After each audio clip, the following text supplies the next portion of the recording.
In January 2002, Sachs received a letter from the Canadian crime writer Howard Engel. At last. Nice to be here. So I can see you like books, Howard. Well, is there anything else? Come on in. Thank you.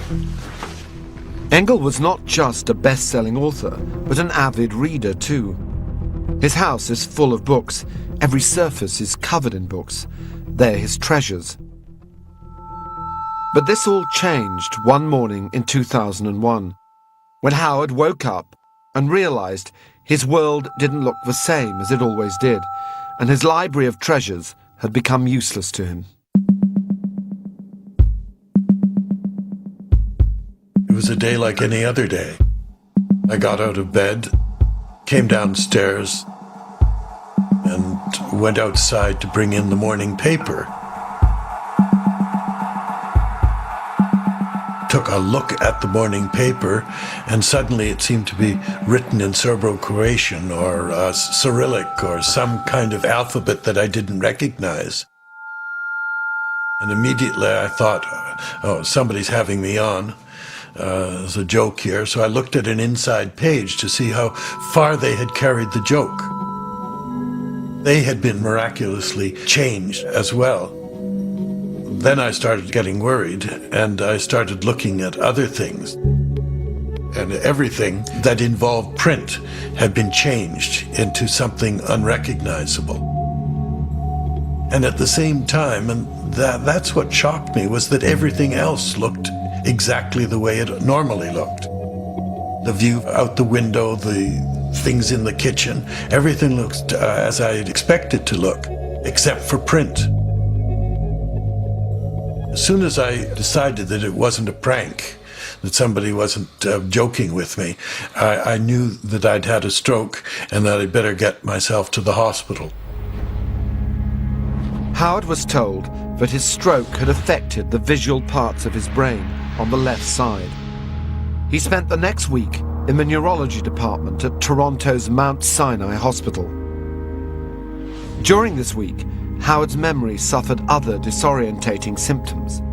So it was a nurse that informed him that even though he'd lost the ability to read, he could in fact still write.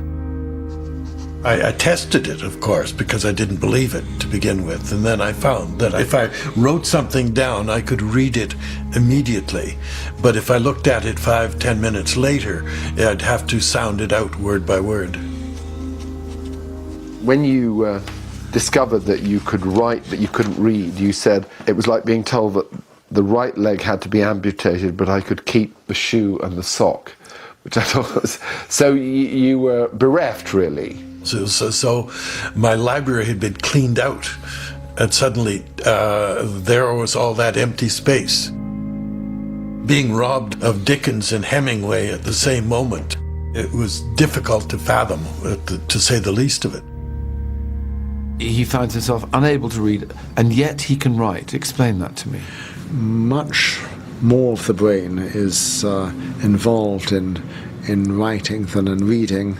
There's a particular area which becomes specialized for visual reading. They call it the visual word form area.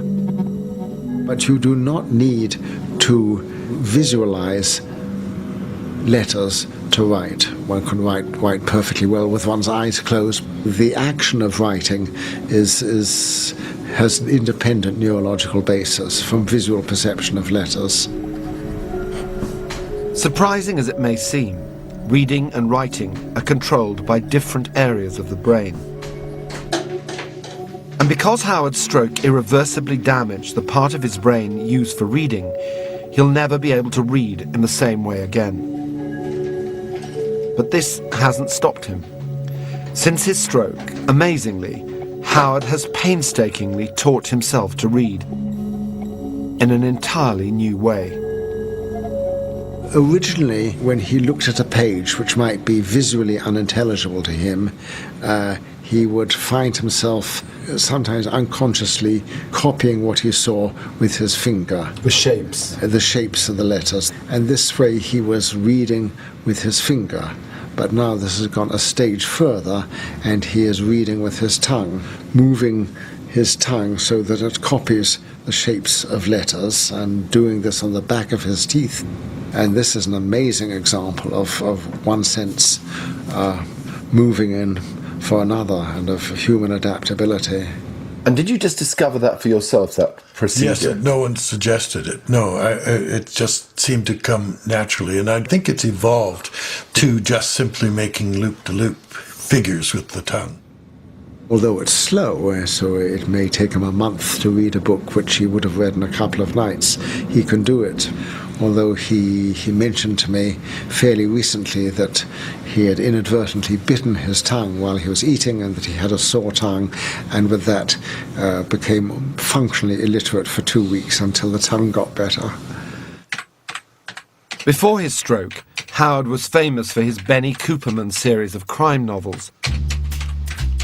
Remarkably, only months after losing the ability to read, he began work on another novel in the series, which has become his most popular to date.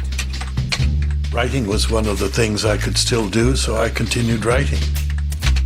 Howard used his own experience as inspiration, but he did change one crucial detail. Private detectives don't have strokes.